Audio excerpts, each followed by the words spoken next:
നമസ്കാരം. ഇന്നൊരു കഥയും കൊണ്ടാട്ടോ വന്നിരിക്കുന്നത്. ഭക്തന്റെ അഹങ്കാരം എങ്ങനെയാണ് ഭഗവാൻ തീർത്തു കൊടുക്കുന്നത് എന്നുള്ളതാണ്.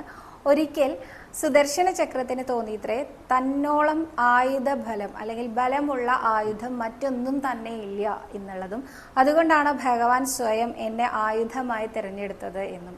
ഇതേ സമയം തന്നെ ഭഗവാന്റെ വാഹനമായിട്ടുള്ള ഗരുഡന് തോന്നിയിത്രേ എൻ്റെ അത്രയും വേഗതയിൽ സഞ്ചരിക്കാൻ മറ്റാർക്കും സാധിക്കാത്തതിനാലാണ് ഈശ്വരൻ തന്നെ എന്നെ സ്വയം വാഹനമായി തിരഞ്ഞെടുത്തത് എന്ന്. ഈ രണ്ടഹങ്കാരങ്ങളും ഒരേ സമയം ഇല്ലാതാക്കാൻ ഭഗവാൻ തീരുമാനിച്ചു. എങ്ങനെയാ തീരുമാനിച്ചതെന്നറിയോ?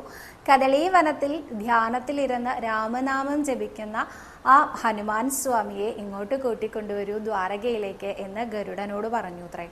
ഗരുഡൻ ഹനുമാനെ കൂട്ടിക്കൊണ്ടുവരാൻ പോയതിന് ശേഷം സുദർശനത്തിനെ വിളിച്ചിട്ട് പറഞ്ഞു അത്രേ, ദ്വാരകയുടെ കവാടത്തിൽ കാവലായി നിൽക്കൂ, ആരെയും അകത്തേക്ക് പ്രവേശിപ്പിക്കരുത് എന്ന്. എന്നാൽ ഗരുഡൻ പോയ സമയത്ത് ഹനുമാൻ സ്വാമി പറഞ്ഞു അത്രേ, അങ്ങ് നടന്നോളൂ, ഞാൻ എത്തിക്കോളാം എന്ന്. ഇത് പറയാനായിട്ട് ഗരുഡൻ തിരിച്ച് ഇവിടേക്ക് വരുന്ന സമയം ഹനുമാൻ ഉണ്ടല്ലോ ഭഗവാനെ നമസ്കരിച്ചുകൊണ്ട് നിൽക്കുന്നതാണ് കണ്ടതത്രേ. ആ സമയത്ത് ഹനുമാൻ പറഞ്ഞു അത്രേ, ഹനുമാനോട് ഭഗവാൻ ചോദിച്ചു അത്രേ, ദ്വാരകയിലെ കവാടത്തിൽ അങ്ങേക്ക് എന്തെങ്കിലും ബുദ്ധിമുട്ടുണ്ടായോ അകത്തേക്ക് പ്രവേശിക്കാൻ എന്ന്. അവിടെ ഒരു ചക്രം എന്നെ തടയാൻ നിന്നിരുന്നു, എന്നാൽ അദ്ദേഹത്തിനോട് യുദ്ധം ചെയ്യാനുള്ള സമയമില്ലാത്തത് കൊണ്ട് അത് ഞാനെടുത്ത് വിഴുങ്ങിയിട്ടുണ്ട് എന്ന് പറഞ്ഞു അത്രേ.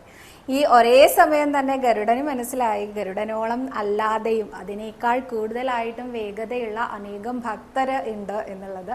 അതുമാത്രമല്ല സുദർശനത്തിനും മനസ്സിലായി തന്നെക്കാളും ശക്തിമാനാണ് ഹനുമാൻ സ്വാമി എന്ന്.